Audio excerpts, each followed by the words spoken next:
Greetings and salutations, fuck niggas. That probably wasn't really good for like the algorithm and monetization purposes, but I think I got your attention. And since I have your attention, I'm glad to tell you that it is September. So between this channel, my main channel, and my second channel, link in the description, I will be uploading just about every day. Saturating the market, the algorithm, all that good stuff, trying to get some traction on this little ass channel. Because I want to get monetized, and I have a lot of goals and stuff. So enjoy the video. As you can see by the title, we're talking about the current state of New York hip hop and how ass I think it is. And I know right now might be a crazy time to post something like this, considering the fact that we got two great albums from New York with West Side Gun's Heels Have Eyes 2 and Lonely at the Top by Joey Badass. I'm gonna talk more about Joey Badass's album and how I feel about all that stuff towards the end of the video, but right now we're gonna talk about all the shit that's just been going on. Over the past 2 years, so many New York rappers and all of the New York rap adjacent things have just been filled with this big amalgamation of L's. We're gonna go ahead and get this one out of the way. Diddy. Not really gonna delve too much into that because I mean, we get it. But there's still plenty of people in the New York hip hop sphere that need to be addressed. Like Ice Spice. Ice Spice's career essentially died as quick as it was birthed. Earlier this year, people saw pictures and videos of Ice Spice with a substantial amount of weight lost on her. And that was enough for people to say her music was bad. Because essentially when it comes to rappers like Ice Spice, the appeal is her, and more so her body. So no ass means no fans, and it does seem like she's getting a lot of the weight back and she looks very good. But I feel like damage is probably already done because people have already checked out, considering that the music was never that good to begin with. Another one of the ladies out in New York who's taken an L in the past couple of years, matter of fact has been taking L's for as long as I can remember, honestly, is Azalea Banks. Doechii started to blow up and Azalea Banks went out of her way to go on her Twitter rampage and spew all this hate towards her way. But in actuality, it just made her look like a bitter clown because Doechii is just the more successful and listenable version of Azalea Banks. Not much else to say on her outside of her hating on other people because, I mean, I can't even name 3 songs of hers. But we might as well keep the streak going and continue talking about the women of rap in New York and segue into Nicki Minaj. At the beginning of last year, Nicki Minaj dropped a diss track towards Megan Thee Stallion and fucking sucked. I did a reaction to it at the time saying it sucked, and her cultish piece of shit fans came attacking me in my comments. So much so to the point that one of you dumbasses said, oh, he over here deleting comments like you can just tell people to off themselves on the internet and like it's like space no repercussions. I didn't delete shit. That was YouTube doing that. Because you can't just say that. Nonetheless, all that stuff that y'all said about me being a crybaby mop-headed bitch and my firstborn child should die because I don't like Nicki Minaj, that has nothing to do with the fact that the song was still ass! And y'all doing that still doesn't take away from the fact that she's still, to this day, having these weird schizophrenic crash outs on Twitter on people who don't give a fuck about her and that weren't talking about her to begin with. You and sis both got fake asses, y'all over here crashing about fucking Fraggles. Shit's stupid as fuck. Anyways, since I'm already heated up, ASAP Rocky, drop the fucking album. Drop it. Just drop it. You done told us the album's called Don't Be Dumb, and I decided I'm gonna take your advice and stop being fucking dumb and thinking that you're not just gonna drop 2 or 3 singles every 3 years and just fucking blue ball everybody and not drop the shit even though you're saying it's your best project and we're never gonna fuck. Next up, let's talk about Lil TJ and Fivio Foreign. These two are the perfect example of how money can never unlame a nigga. Fivio Foreign recently got out of jail after 6 months, and I bet a lot of you probably didn't know that because none of you are checking for Fivio Foreign. Because none of you heard of anything Fivio Foreign was doing after his beef with Playboy Max. Max asked TJ, hey, can you stop smoking in the Airbnb? This isn't my place. You can't just do that here. Lil TJ says, I don't know you, little bro.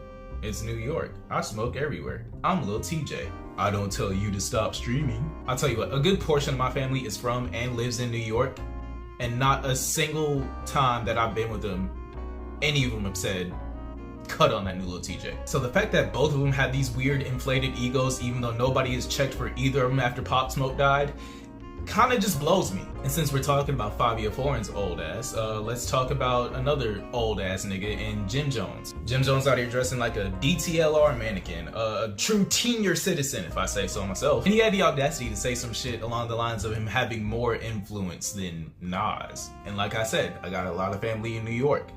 None of us coming up ever said, hey, I want to be Jim Jones when I grow up. That's my hero. And Jim Jones is just another part to a bigger problem as far as the New York hip hop sphere goes. It's Joey Badass and Griselda up here. Then it's the niggas making ass music, drill music, sounding like Batman here. And then it's the old niggas all starting podcasts talking about the shit that they used to do. Fat Joe naked mole rat ass talking about, bro, I robbed the whole gym. Everybody in it. They had to help me take that shit out of the gym. Since we're talking about New York and we're talking about podcasts now, let's talk about Mal. If you don't know me, you know I'm a very prideful person, and I don't like going out of my way to co-sign somebody so hard no matter what they do, because shit's beta as fuck. And for the past year and some change, Mal has been going out of his way to just die on this Drake hill just because he got Drake's phone number. Going out of his way to be an OVO ovulator just because he got stuck in a couple music videos, got put in the section with the tings a couple times. Sucking Drake out to the extent that he called Drake a better rapper than Black Thought. Black Thought! Up on his platform with his own co-hosts, his own friends, screaming to the top of his lungs, voice cracking about how Drake didn't lose the battle and he's still on top and all that other bullshit. And I have a lot more to say about that situation, and I have the script written out for it, and it's like 4,000 plus words. So it's gonna take a little while for that to come out, but just wait on it. It's gonna be my best video yet, I promise.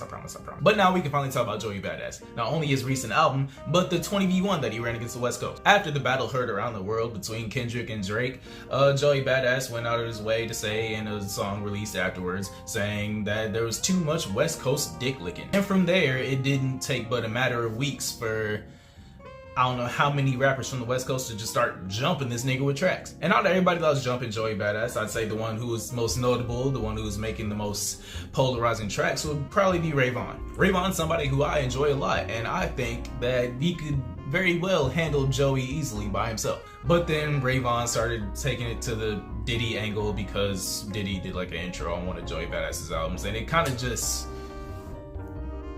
fell short. Ultimately, Joey ends up basically handling the West Coast Vengers by himself outside of like a Loaded Lux feature, which was fire. But even then, the battle didn't sit right with me because I felt like it was him trying to call Kendrick out and try to get, you know, like a back and forth with him, which was just never gonna happen. And even if it did get to the point where Kendrick acknowledges him and goes for a back and forth with Joey, not only do I think Kendrick would kind of just top him as far as lyricism, he would just top him as far as like the court of public opinion because of his massive fan base. And all of this leading up to Joey's album kind of had me worried because I just didn't know what direction he was gonna go with it. I'm glad to say, pretty good album. I won't lie to you and say that I enjoyed it as much as Clips's album or Jid's album or Freddie Gibbs' album, but he rapped well on every track and I enjoyed the production, and he really brought that great New York feel that he like more often than not does with. But as I said at the beginning of the video, it can't just be Joey Badass and Griselda. It's like we got our rap juggernauts in the South, we got ours in the West Coast, hell, we still got our one in Canada with Drake. But it still just doesn't feel like there's that guy, that like one dude in New York that we could just be like, oh, that's him. Because I'm sorry, we shouldn't still be bringing up Jay and Nas. We just shouldn't. Even though Nas had a Hall of Fame level comeback and his past few projects over the past few years have been honestly amazing, he's old. So just let me know what y'all think in the comments, how y'all feel about the current state of hip hop in New York, if it's in a shitty place or if I'm just gassing it and I don't know what I'm talking about. Remember to go to the link in the description to my second channel because I'm going to be posting there a lot more, my shorter videos and stuff, and there's still going to be good videos, I promise. But other than that, man, like, comment, subscribe. I love y'all niggas alive. Peace. Two things I ain't ever seen. A nigga that beat a gun and bitch I need.